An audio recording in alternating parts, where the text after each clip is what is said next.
who's not seen one of these before? I think we're all here. Yeah. Everybody knows, right? So at this point, you've seen it done a number of ways. I should actually just make you do it. But the reality is that if you come in here, you want to see checkout, you just hit checkout. The date, the last time was, an hour ago. Or an hour ago, right? But let's say we want to do it anyways. The one thing that I probably do differently here is that I'll scroll down here with the leak less than 250. I change it to yes. It usually defaults to no, because if you're going to give 4 liters, 5 liters a minute, there's really no reason to check any less, because you'll always fill that leak if one exists. If you're planning on giving lower or minimal flow anesthesia, with flow rates down to 0.3 liters, then I think it's a smart idea to be able to do it. Okay, so we'll go back up here, machine check. It walks you through. So if you need to follow the directions, it says put it over here on vent. Right, and observe in the picture. I bet you've seen 2 different variations here, right? You've seen it done this way, right? You just plug it in right here. This is supposed to be. And you've seen it done this way. Now, the picture here says that you're supposed to do it without. Why is this important? If I'm going to choose to do a machine check that actually does a very, very specific test less than 250 mLs per minute, you guys remember what the rate of the sample line is? 150 to 200, right?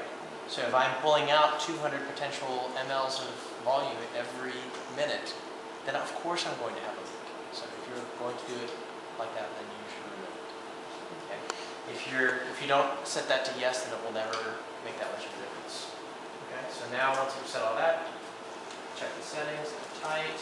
Okay, start. You'll notice the bellows here. What's testing at this point is the intactness of the circuit as a generalization. And it will go through and test all of the compliance. Make sure the bellows can go all the way up to the top. It needs to know that the bellows can make it all the way to the bottom. Thus, in about 6 seconds, it will ask you, as it increases the pressure, right, to 60. It's pressure testing it to 60. Say, Peaks pressures are too high, which is interesting because this is supposed to be the physiologics, not anything else. So how do I change that? Pull this off. Wait till they're collapsed. All the way. Right? Back in again. This one, you notice how long that takes now? When you do without the slow leak test, then it's probably going to take maybe 1.5 minutes, 2 minutes at most. At this point, that's when I go over and start drawing up my drugs, doing all that other stuff. Look here, you check your airway equipment, other supplies, whatever you need. Normally, this is the way the techs set it up. If you want to know, and everybody has different preferences. I'm a fan of a neat, clean workspace that's, has only what I need. But if I need anything else, I know where that stuff is. It used to be that we always had all of our drugs out, drawn up, laid out. Really, the requirement now is that you need to know where that is. You need to know that in the first row of the top shelf of the cart are propofol, followed by etomidate, followed by succinylcholine. I can tell anybody, go into that drawer, it will be right there. They're the same every hospital. No, they're the same in this cart. There's usually a standardization that everybody follows there. So institutionally, they're not the same across institutions. Like if I were to go to Mayo, they wouldn't have the same top shelf. They'll have some of the similar drugs, maybe not in the same order, maybe not the same brand of drug that they would have. But when I come to a new place, I always like to know and then organize. If it's not in a way I'm familiar with, then I make it familiar to me, or I rearrange things so that I know where they are. You can't know where everything is, but another example is like, I have all of these blades at home. What's the advantage? Like, no, this is here's your light source, right? In the old days, when they had different, the bulb on the end of every blade, you needed to check every blade. You needed to check it under pressure so that it would, you'd see what would happen when you did your electroscopy. Now that the light source, there's really no point in making sure they fit.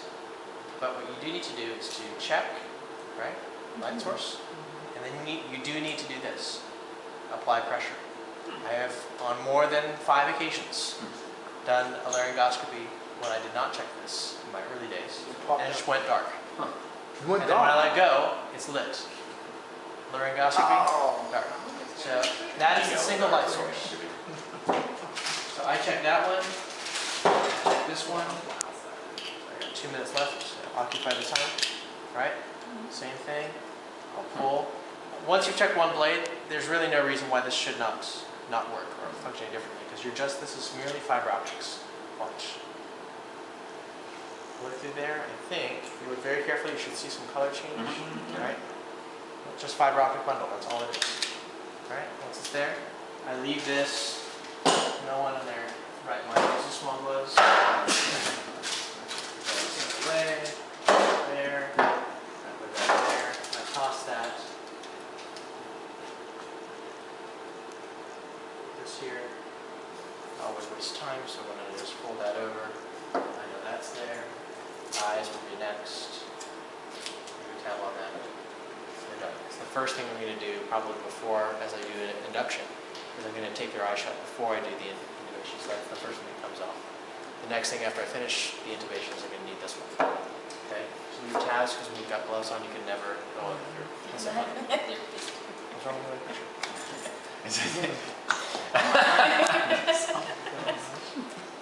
There. So you see the difference? Like now I got plenty of space. When I take my induction drugs, I never leave them all the way over here, because if I'm doing an induction, do I really want to probably leave it? And the reality is, we have enough people who are going to grab the port units.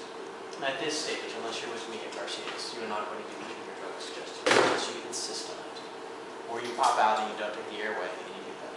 So I mean, that's the way I typically like it. Here, we stylet and have a couple different tubes, have them styleted. I will caution you that when you do a 7.5, merely inserting the stylet into wherever this shepherd's hook is not sufficient. Long enough. Yeah. So on a 7.5, with this brand, you will always have to do this, down, and lock it. Because when you have problems with the airway, usually there's only about that much space anyways. So when you need a flip up, you don't need it here.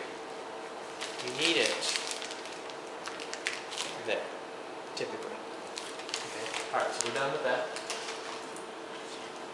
Now what does it say? It says, all right, well, flip this back. One, this is already attached. 1, 2, and then spin it. So this is free, no sound, and then you hear detents, right? It's a little clicking sound that you hear. Somewhere, anywhere between 30 and 40. Dude, done. Now at this point, it's going to remove the bellows from that. Then all of the pressure checking now will happen within this part of the circuit, the bag, right? The inspiratory and expiratory valves are still the same, but it checks them again, right? There's an inspiratory inlet valve that takes all of the oxygen, the nitrous oxide, and the volatile agent that basically fast tracks it all the way to right here. That's how we get the faster changes. In the olden days, in the older machines, you had to go through all this piping in the low pressure system to a common gas outlet. After that, then it would mix in with everything, and then you would achieve your change at the point of where you connected the circuit to the breathing tube. That was like a 5-liter circuit. They've gotten this down to about 2.8 liters now.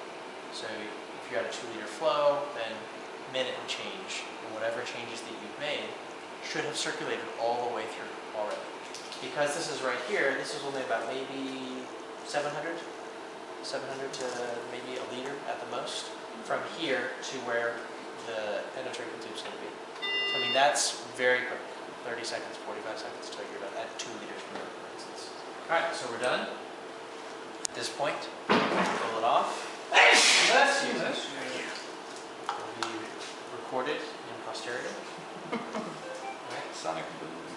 The thing that I do after you're done with this, have everything ready so that when you connect your circuit and you bring the patient back in here, I don't like to have, like, it should rest naturally. So if this is where your circuit's going to go, change it so that it's going to be here. That's right where their face is going to be.